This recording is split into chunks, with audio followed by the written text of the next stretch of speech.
J'ai été diagnostiqué en 2019 d'une maladie pulmonaire qui s'appelle la BPCO. Cette maladie est apparue lorsque j'avais 16 ans, donc au-delà d'être un fils, j'ai dû être un proche aidant. La BPCO est une maladie pulmonaire chronique qui ne se soigne pas, qui est à vie. Ça se traduit par des essoufflements, des crachats, grosse perte d'autonomie, une grosse perte musculaire. Je l'aide aussi dans pas mal de tâches, on va dire, ménagères, porter les courses, sortir les poubelles, des choses qui peuvent paraître anodines. En France, il y a au moins 3,5 millions personnes diagnostiquées BPCO. Dans ma vie au quotidien, ça a changé beaucoup de choses. Bien sûr, les traitements, plus le traitement par oxygène. Donc, il a fallu adapter ma vie à ça. Refaire de l'activité physique adaptée. Ça s'accompagne aussi de faire attention à tout ce qui est infection respiratoire, étant donné que je suis fragile au niveau des poumons. Chez les sujets atteints de BPCO, le risque de pneumonie est jusqu'à 7 fois plus élevé, notamment chez les personnes de plus de 65 ans, par rapport à des sujets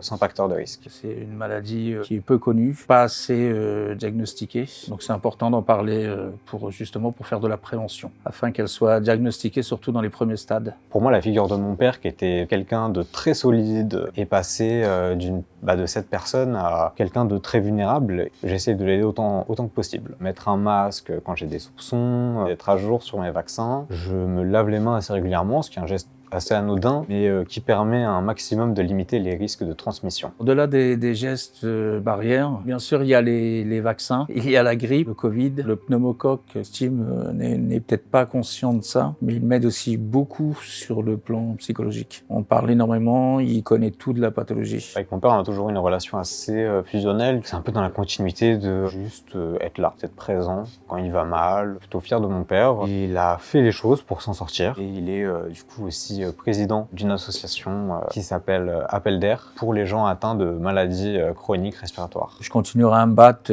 pour lui, pour les autres personnes, pour moi, pour faire connaître cette pathologie. Pour se renseigner sur plusieurs pathologies pulmonaires, vous pouvez aller sur le site de la FFFA hier.